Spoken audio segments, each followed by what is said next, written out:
So, I guess out of the people who have been, and the ideas that have been discussed in this series so far, Lukács is probably the least well known, even on the left actually, and that's something that means that I'm not going to be able to kind of summarise the complete breadth of his work or even his life, and there's going to be lots of things that people will need to ask about. But I'm also going to go into a couple of the reasons why I think he's most well known. But just to give a brief kind of thumbnail of his life, he was a Hungarian intellectual and activist who became a Marxist at the time of the Russian Revolution, on account of the Russian Revolution, and became very involved in Hungary, in the movement. Actually, at one point was fighting on not just the barricades, but actually on the military front line to defend the revolution that did take place in Hungary in 1918. After the defeat of the Hungarian Revolution, he narrowly escaped arrest and just managed to get out of the country before there was a kind of clampdown.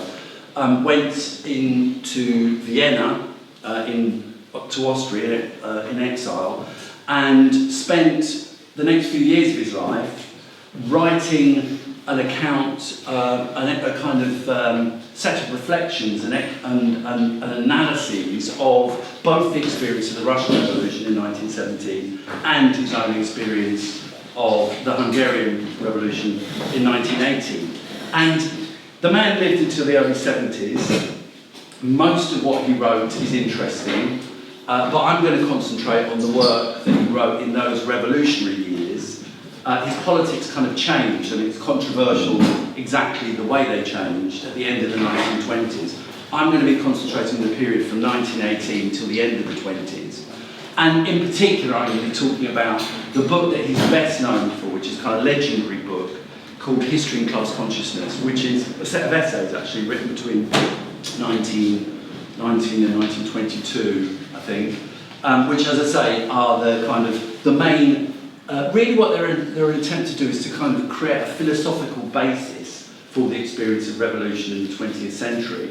There are two other very important books that he wrote shortly after, which in a way are more accessible. There's the book on Lenin that he wrote in 1924, and then he wrote a defence of history and class consciousness a few years later, both of which are shorter and are quite a good way into his work if you're interested in reading more.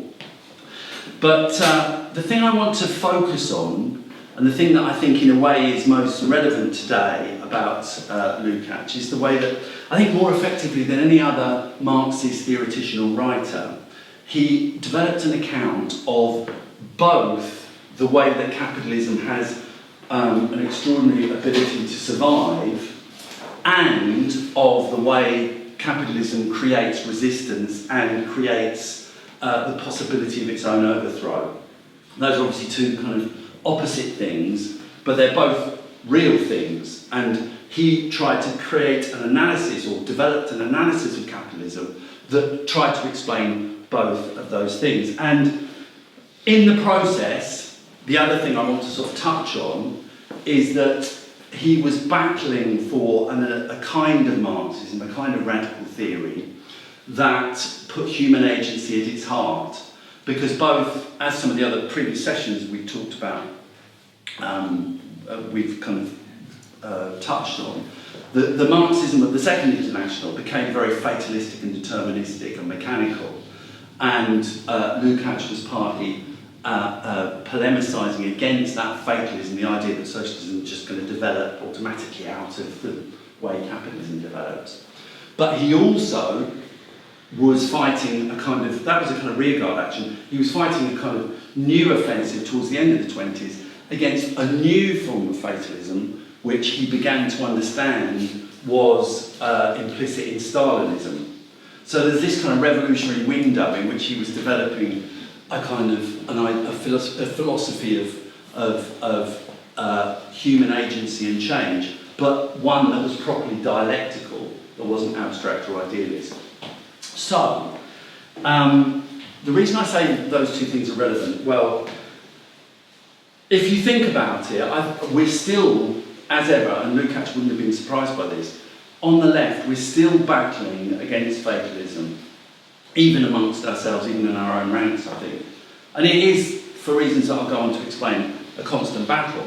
I mean, and perhaps the dominant form of fatalism today is a kind of pessimism, is a kind of view which, if you think about it, dominates a great deal of radical theory in different ways, which is the idea that somehow, under capitalism, human beings, particularly working people, are completely brainwashed, are subject to such a level of propaganda and media spin and education kind of propaganda as well, that we're incapable of understanding the world that we live in, that we're kind of doomed to accept the reality that exists.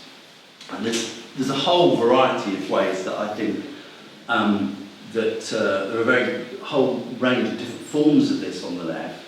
There's a famous quote by the very often interesting Marxist philosopher Frederick Jameson, who says, "It is easier for people to imagine the end of the world than the end of capitalism." That's his view of the current moment, or actually said it in 2003, I think, or 2004. Funnily enough, I've never liked that quote because he said that, 2 or 3 years after the anti-capitalist movement launched a whole massive string of huge demonstrations against the GA, against the World Trade Association and so forth, and the World Trade Organisation. There were hundreds of thousands, if not millions of people who were actually taken to the streets against capitalism. And yet Frederick Jameson said this, and this view, if you think about it, is echoed by, for example, the works of Chomsky, the rather more obscure theories in a slightly different way of people like academic philosophers who are very influential, like Foucault, the academic Marxist Althusser. In different ways, they all suggest that somehow we live in a kind of ideological prison, that capitalist power, or power in general, is embedded in the system to such an extent that there's simply no way we can see outside it or think of another way of organising society, much less actually move in that direction. I think it's become part of the common sense of the left. In fact, it influences the Labour Party. I mean, back in the 1980s, one of the ways that the Labour Party justifies its move to the right under Neil Kinnock was to say the Murdoch press is all powerful, everyone believes it, everyone's bought into the idea that shopping is the only way you can liberate yourselves, so, if you can't beat them, join them. And that was a kind of buy-in to the Thatcherite, there is no alternative. So, I mean, this is not just something that happens in academia, it's, I think, very, very much part of the picture of the broad left. Now, there's a couple of problems with it, obviously, really. The main drawback being that it doesn't explain reality. Most obviously, it can't explain moments of rebellion and resistance. And it can't even explain, obviously, that, in fact, it's one of the reasons why so many people on the left have been surprised by what's happened in this country in the last couple of years, by the emergence of Corbyn, by the election result. A lot of people were very, very surprised about it because this actually seemed to have come from nowhere. This didn't come from anyone in the media, it didn't come from anyone in academia. It came out of some other strange world that lots of people in academia just don't have any connection with. And that's a big problem with the theory, obviously. So, I mean, according with this set of theories, this set of attitudes, if it's the case that we live in an ideological prison, then why would anyone ever resist? Why would anyone ever vote for the left, etc., etc.? The second, less serious problem, but still a logical problem that needs to be identified is how can the person who says this, how do they know that there is an alternative? Normally the intellectual, the academic who says, most people are brainwashed. Well, how do they avoid being brainwashed? There's a bit of a problem there as well. And in that sense, it becomes a kind of mystical, sort of idealist anti-theory, really, because, where does it arise from, this ability for certain people in elite positions to penetrate the mystification of capitalism, and most people never can or never could. So, to Lukács, I mean, the first thing I would say about his understanding of consciousness, and indeed Marx, is probably the most important, that he said that, or he started with the assumption that ideas, the way people think, the way people respond to the world, is shaped more than anything else by their experience, by the kind of lived reality of capitalism, rather than by ideas in the abstract, ideas as separated from the everyday practice of life. So in other words, you know, brainwashing and propaganda exist, but they're not the main thing that determines how you think about the world. Your main thing that determines how you think about the world is your experience. Not to say that ideas aren't important, they clearly are. And not to say either that ruling ideas aren't the dominant ideas in society in terms of, you know, what's printed and what's broadcast and what's put out there through the mechanisms of ideology. Clearly that the ruling class does dominate. But there's other mechanisms at play here.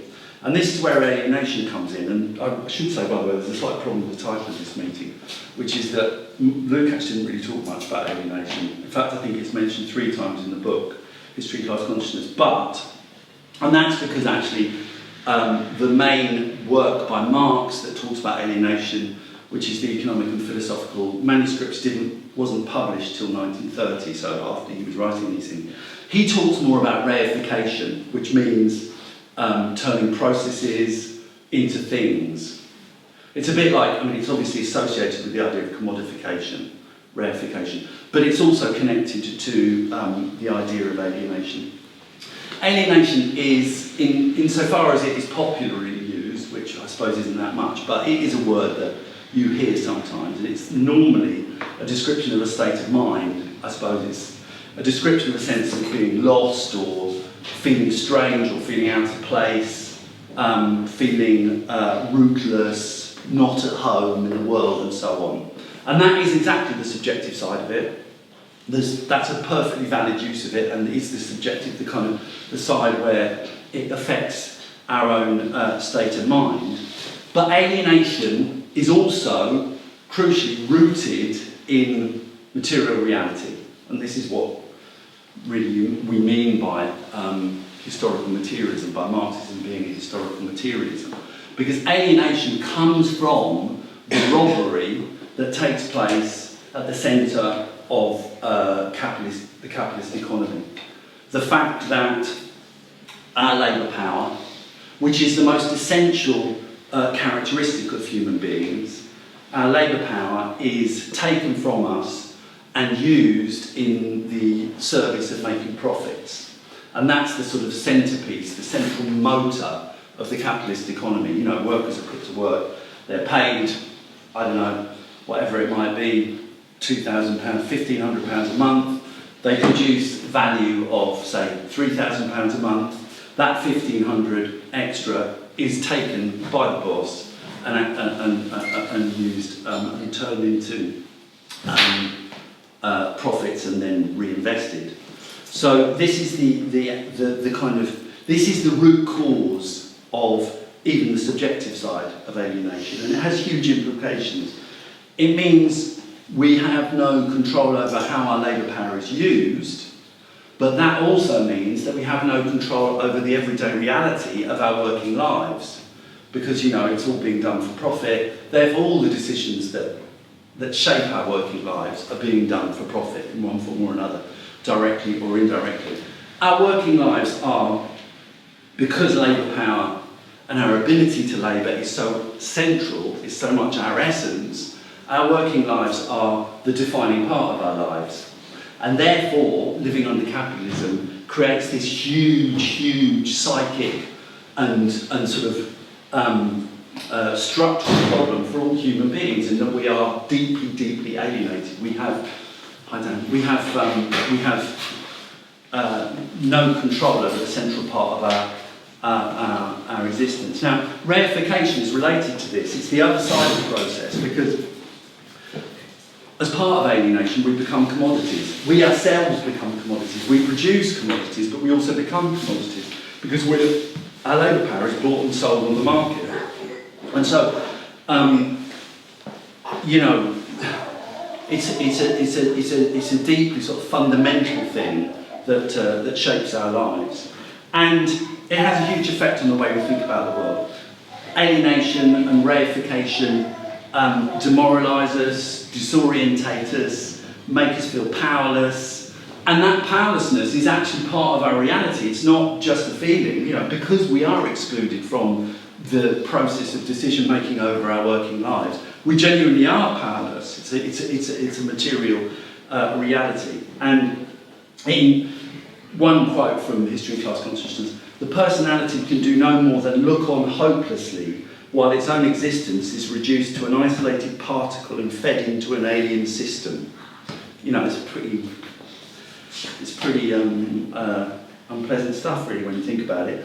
And it encourages, the important thing politically for Lukács, it encourages what he calls a contemplative relationship to reality, a passive relationship to reality, where we're just watching and unable to affect things around us, and we feel as if we can't.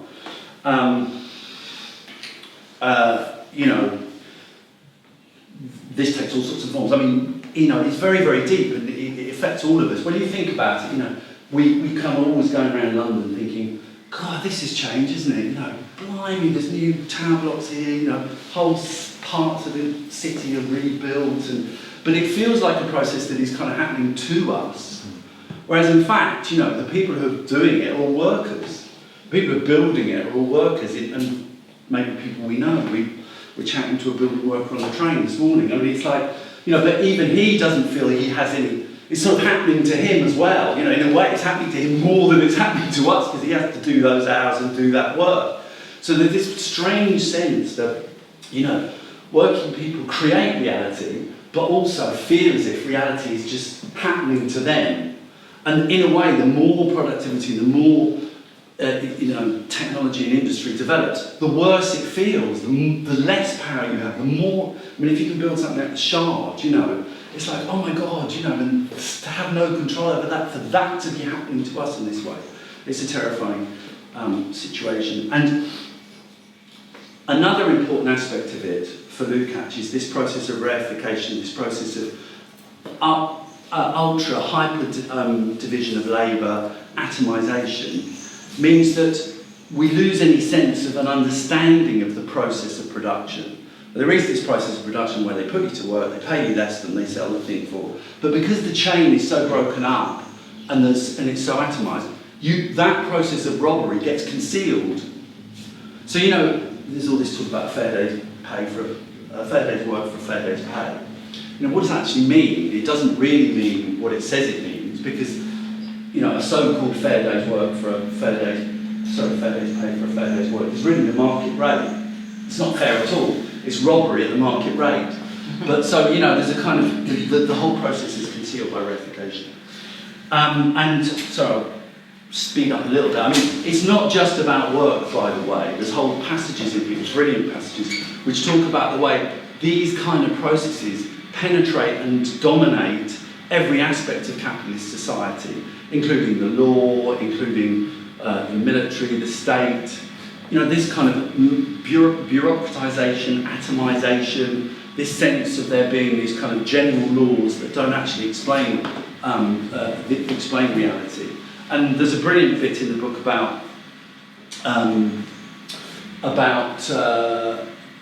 journalism and the media, where he says, you know, in a way, someone who's a journalist, so it's one thing to be alienated and exploited as a worker, obviously in many ways worse, as a factory worker, but at least then it's only your kind of body that's being stolen from you for the day. But journalists, it's their brain that's being stolen from the day. So the sort of level of pain involved and the level of alienation is in one sense more extreme, you know, which may be partly explains why journalists are sort of well known to be kind of drunks and sort of like, you know, totally cynical and so on. He says the journalist's lack of convictions, the prostitution of his experiences and his beliefs, is comprehensible only as the apogee of capitalist reification, which, you know, I think is interesting. So anyway, it's a pretty grim picture. So, sorry to depress you all.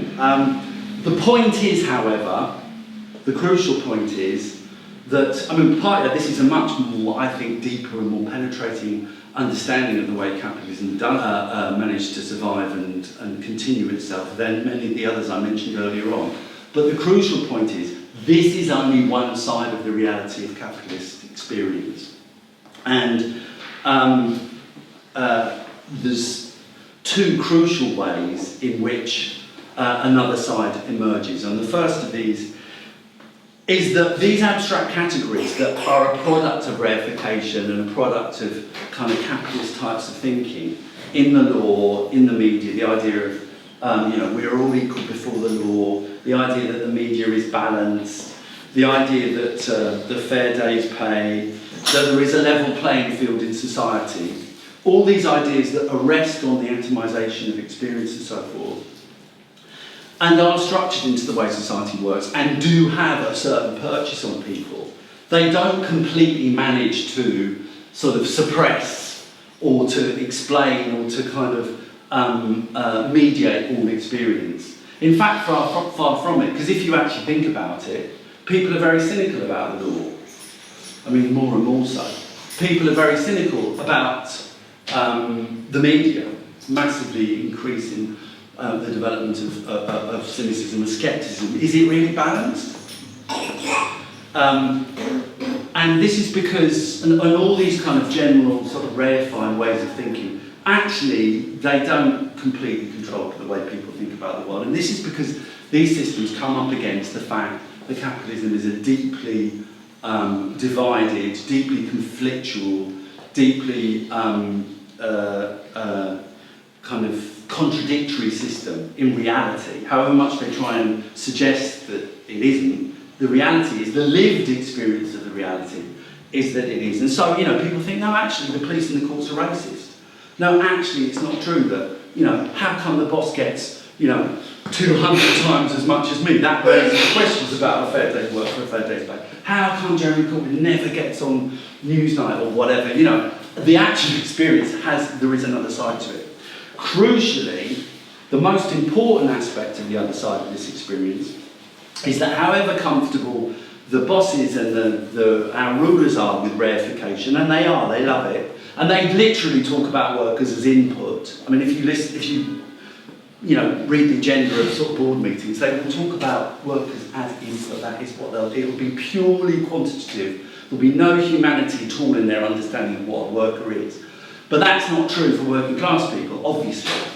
And there is a big problem, a big central problem from which all the other problems emerge for the ruling class, which is that workers are a special type of commodity. And they're a commodity connected, or labour power is a commodity connected to a brain, to a consciousness. And, you can cut the price of a tin of beans and nothing's going to happen. You cut the price of labour power, which is cutting the price of a worker, and there's every possibility that there'll be a kickback. And there'll be, no, that's not going to happen. And there'll be a struggle. And so, the struggle is built into, because labour power, the expenditure of labour power is the absolute central question for capitalism, because it's labour power that actually expands value. It's the only thing that expands value. For labour power to be a problematic commodity from the point of view of the ruling class is terrible.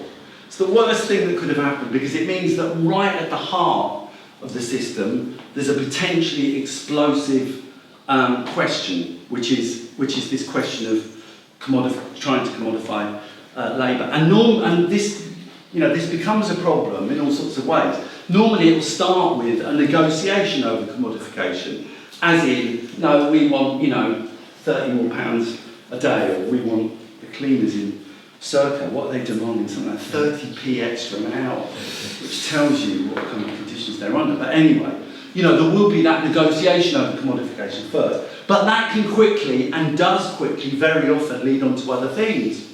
Because, for all sorts of reasons, but the experience of fighting back over commodification very quickly opens up other questions, because one thing that happens is, when you're in a big strike, for example, you suddenly realise that actually the idea that the media is neutral is rubbish. The idea that the courts are neutral is rubbish. The idea that the police are neutral is rubbish. And so the kind of ideological justifications for the state very quickly start to disappear or to become eroding. But also, strike action, because it's collective, raises a kind of alternative way of thinking to atomisation and alienation.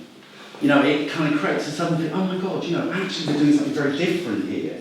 We're not doing this for money, we're not doing this for what we're paid, we're doing this for something else, which is a kind of, yes, it's self-interest, but it's actually a bit more than self-interest, it's collective self-interest. Hang on a minute, who else might be interested in this? Who else might have an interest in supporting us? Oh, yesterday or the day before there was a group of 3 different strikes outside the Bank of England. You know, hang on a minute, this is interesting. You know, a whole different logic can emerge out of the struggle against exploitation and commodification.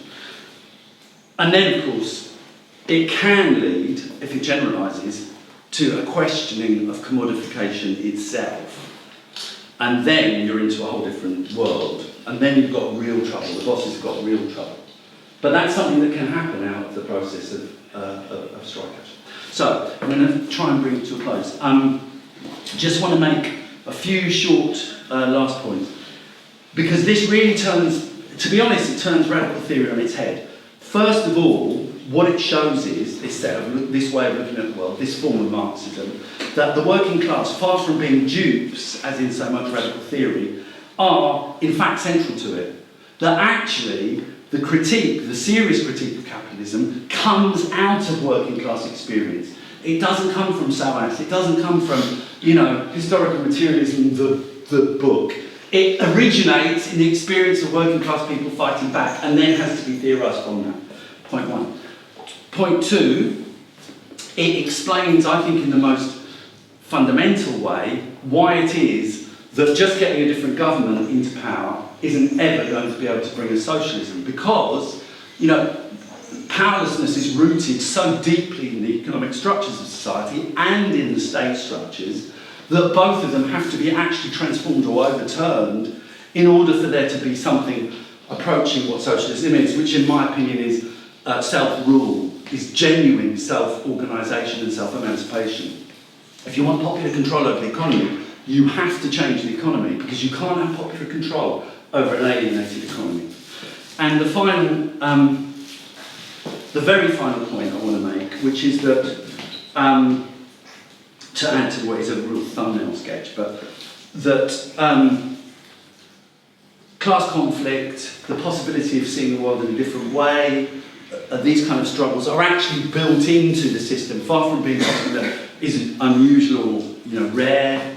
Actually, they're built into the system, but this doesn't mean that we can rely on these struggles spontaneously to lead us to a situation where we're genuinely challenging for power.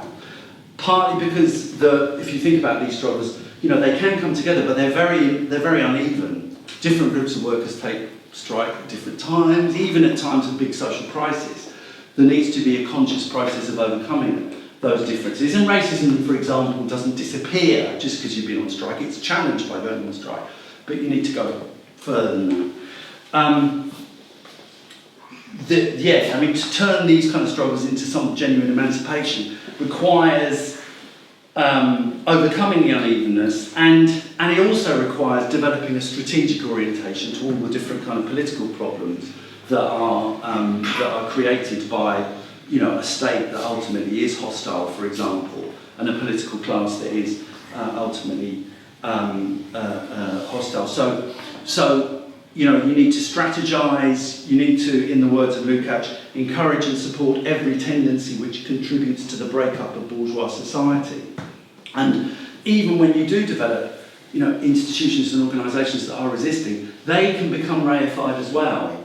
And this is something Lukács really concentrates in the last chapter of the book, which is interesting. So it says, you know, look at the social democratic parties and trade unions. You know, they're basically on the right side, but they've become incorporated. They've kind of partially accepted the logic of reification.